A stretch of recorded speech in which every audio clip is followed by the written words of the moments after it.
বর্তমান অগ্নিমূল্যের বাজারে প্রপার কলকাতার বুকে 299 টাকায় 10 রকম আইটেম দিয়ে আনলিমিটেড বুফে এসি রেস্টুরেন্টে চালিয়ে যাওয়া সত্যিই অভাবনীয় ব্যাপার।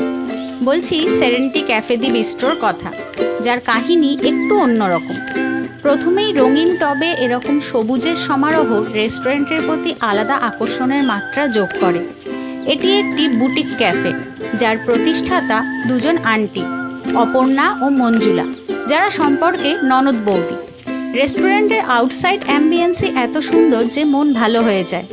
বাইরে সিটিং অ্যারেঞ্জমেন্টও আছে, সত্যিই সেরেনিটি, যার আক্ষরিক অর্থ হলো নির্মলতা বা প্রশান্তি। প্রবেশ করছি অন্দরে, তবে এখানে বলতেই হচ্ছে ভেরি সরি, কারণ সামনের ডাইনিং এরিয়া খুব সুন্দর করে সাজানো হলেও সেদিন সেখানে একটি বাচ্চার বার্থডে পার্টি চলছিল, তাই সেখানে ভিডিও করতে পারিনি। সেকেন্ড পার্টে যেখানে বুফের খাবার সাজানো থাকে সেখানে বসেছিলাম। সেখানকার অন্দরসজ্জা তোমরা দেখতেই পাচ্ছ। আর এখানে এই যে আঙ্কেলকে দেখতে পাচ্ছ, তার ব্যবহার অমায়িক বা যে কোনো শব্দ ব্যবহার করলেই কম হয়ে যায়। খেতে খেতে ওনার থেকেই রেস্টুরেন্ট সম্পর্কে সব শুনেছিলাম। এত সুন্দর আতিথেয়তা এর আগে কোনো রেস্টুরেন্টে পাইনি। এখানকার প্রতিষ্ঠাতা ওনারই স্ত্রী এবং বোন। দেখো, রান্না হয়তো সব দিন সমান নাও হতে পারে, কিন্তু ওনার আতিথেয়তা মন ছুঁয়ে যায়, যেন কতদিনের চেনা, যেন ঘরের লোকের সঙ্গে কথা বলছি। সেদিন সুন্দর কিছু মুহূর্ত উপহার পেয়েছি এখান থেকে। আমাদের আপ্যায়ন থেকে শুরু করে বাইরে যে পার্টি চলছিল, অতগুলো বাচ্চা, তাদের সব ডিমান্ডস উনি কি সুন্দর হাসি মুখে পূরণ করছিলেন। কোথাও কোনো বিরক্তির চিহ্ন নেই। তোমরাও কোনো ছোট গেট টুগেদার, বার্থডে বা যে কোনো অনুষ্ঠান সেলিব্রেট করার জন্য ওনাদের সঙ্গে যোগাযোগ করতে পারো। কথা বলতে বলতেই তো এইরকম ছিমছাম সুন্দর অ্যাম্বিয়েন্স ঘুরিয়ে দেখালাম। তার সঙ্গে বলি তোমাদের থ্যাংক ইউ, কারণ তোমরা এত ভালোবেসে ধৈর্য সহ ভিডিওগুলো দেখো। তবে একটা করে লাইক আর সাবস্ক্রাইব যদি করে দাও, তাহলে ভালোবাসাটা পূর্ণতা পায়। এবার কাজের কথায় আসি।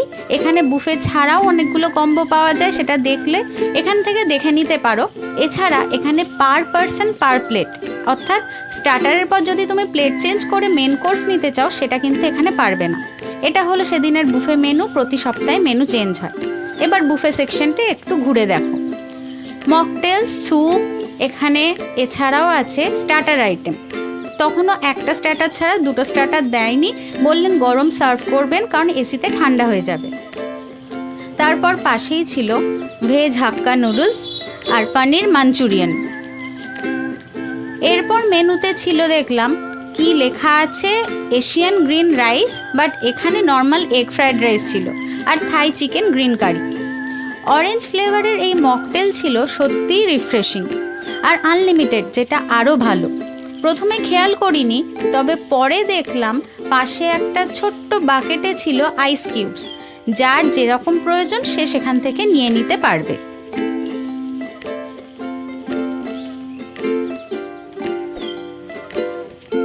এরপর chicken clear lemon coriander soup, যেমন গরম তেমন লটস অফ ভেজিস। চিকেনের চাংসও এখানে দেখা যাচ্ছিল পরিষ্কার। আমি গরম গরমই বাটিতে অল্প করে নিয়ে নিয়েছিলাম।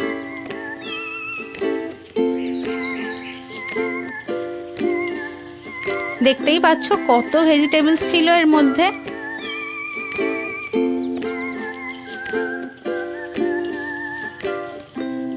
গাজর, বিনস, ব্রকলি, বাঁধাকপি, চিকেনের চাংস প্রচুর পরিমাণে ছিল। এটার টেস্টটাও ছিল দারুণ। গরম গরম খেতে কিন্তু দারুণ লাগছিল।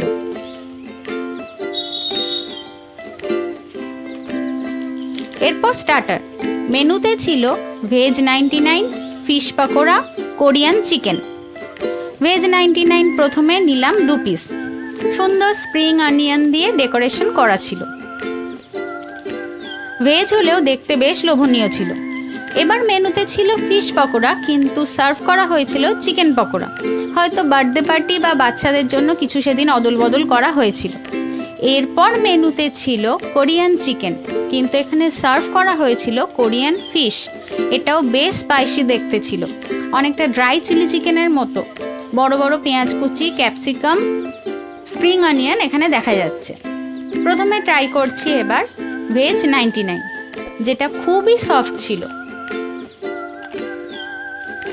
বেসিক্যালি বাঁধাকপির পকোড়া করে শেজওয়ান সস আরও মশলা দিয়ে তৈরি করা, খেতে কিন্তু দারুণ ছিল।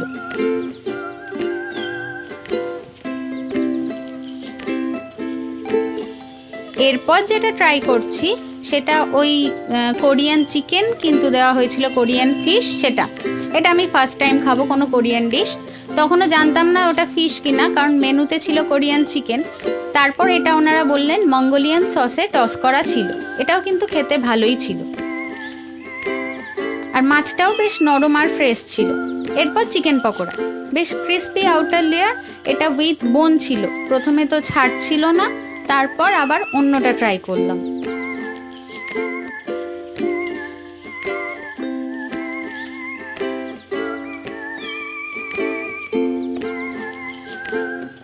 তবে এই পকোড়ার চিকেনটা কিন্তু বেশ জুসি ছিল, আর মশলাগুলো সুন্দর ব্যালেন্স ছিল, তোমরা এখানে দেখতেই পাবে হয়তো। এরপর মেন কোর্স নিলাম প্রথমে ভেজ হাক্কা নুডলস, অনেক সবজি দিয়ে তৈরি ছিল, বেশ কালারফুল দেখতে লাগছিল। তার পাশেই ছিল রিচ থিক এরকম গ্রেভিওয়ালা পনির মাঞ্চুরিয়ান, দেখে বোঝাই যাচ্ছিল বেশ স্পাইসি। আমি অল্প করে 2 পিস পনিরই নিয়েছিলাম।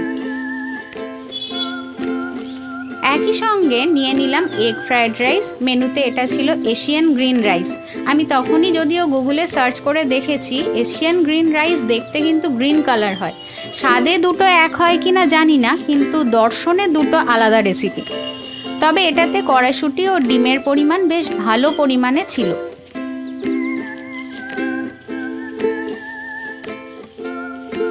আর এর পাশেই ছিল থাই চিকেন গ্রিন কারি, এই আইটেমটাও আমি ফার্স্ট টাইম ট্রাই করব। এটাও বেশ থিক গ্রেভি ছিল, চিকেনের পিসগুলো খুব বড় না হলেও মডারেট ছিল। আমি এখান থেকে 2 পিস চিকেন একটু গ্রেভি নিয়ে নিলাম।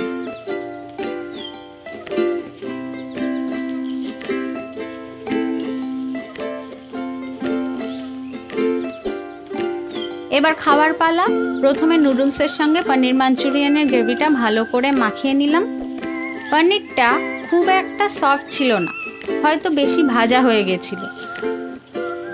প্রথম পনিরটা ট্রাই করলাম, সেটাও যেমন, পরের পনিরটা যখন নিলাম সেটাও সেই একই ব্যাপার।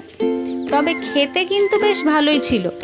তবে আমি চাইনিজ খাবার খুব একটা ভালো খাই না, যারা খায় তাদের তো অবশ্যই খুব ভালো লাগবে।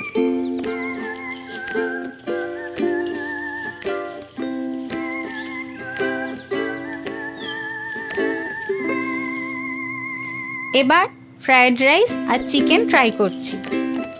রাইসে ডিম, কড়াইশুঁটি, বিনস প্রচুর পরিমাণে ছিল। ভেজ ফ্রায়েড রাইস বলতে এগ ফ্রায়েড রাইস ভেজ দিয়ে যেটা যেরকম হয় সেরকমই ছিল। গ্রিন চিকেনের গ্রেভি দিয়ে মেখে নিয়ে ট্রাই করব। চিকেনের পিসগুলো খুবই সফট ছিল আর খেতেও খুব টেস্টি ছিল, দারুণ লাগছিল। আপাতত এখানেই খাওয়া দাওয়ার পর্ব শেষ। এরপর ডেজার্টে ছিল vanilla ice cream with chocolate sauce. এতক্ষণ যা যা খেয়েছি সব ছিল আনলিমিটেড। এই আইসক্রিম কিন্তু 1 টাইম সার্ভ করা হবে। এবার যতটা পারছি ভেতর থেকে বাইরে বেরিয়ে আসার অংশটা তোমাদের একবার দেখাই। আর তোমরা অনেকেই জানতে চাও জিএসটি নিয়ে কত প্রাইস, তাই বিলটাও শেষে অ্যাড করে দিলাম। সমস্ত ডিটেলস ইনফরমেশন প্রোভাইড করেছি। রিটার্ন গিফট হিসাবে এবার কিন্তু তোমাদের কাছ থেকে চ্যানেলের একটা সাবস্ক্রাইব করে দেওয়ার রিকোয়েস্ট রইল। আর ভিডিওটা ভালো লাগলে একটা লাইক করে দিও। Thank you.